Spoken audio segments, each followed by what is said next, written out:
Samsung's next big flagship, the Galaxy S26 Ultra, is already making headlines, and not for the reasons you might expect.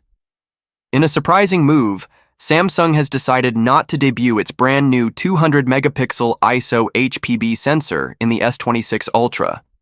Instead, this cutting-edge technology is set to make its first appearance in Vivo's upcoming X300 series. So, why would Samsung hold back its most advanced camera hardware from its own premium device? Let's break it down. The 200-megapixel ISO HPB sensor is a massive leap forward in smartphone photography.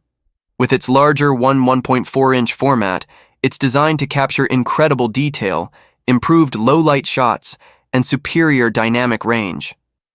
Many expected this to be the highlight of the S26 Ultra, but Samsung has chosen a different path.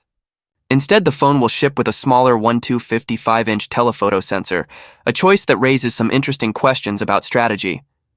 Here's the bigger picture.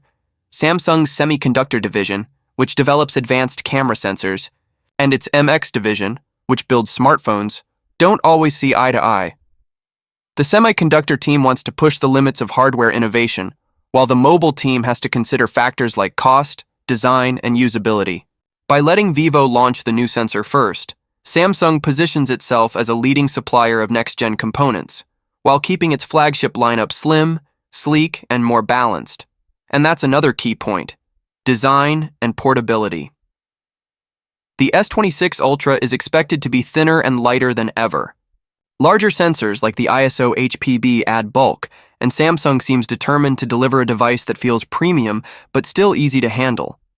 But here's the twist: Samsung isn't ignoring photography. Instead of raw hardware power, the S26 Ultra will lean heavily on software optimization.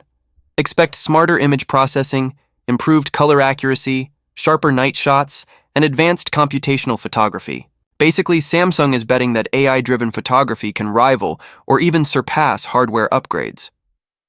So what does all this mean for the Galaxy S26 Ultra? It represents a strategic shift.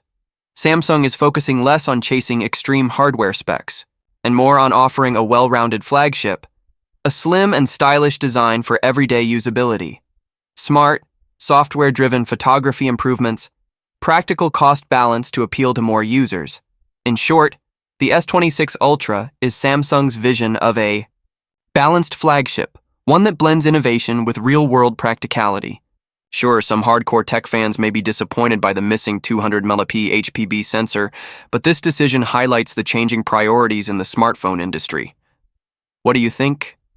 Should Samsung have kept its most powerful sensor for its own Ultra series, or was this a smart move to focus on design and usability? Let me know in the comments below. And if you want more updates on the Galaxy S26 Ultra, as well as upcoming devices from Apple, Vivo, and more, don't forget to like, subscribe, and hit that bell icon, because here on Touch Trove, we bring you the latest and most exciting tech insights every week.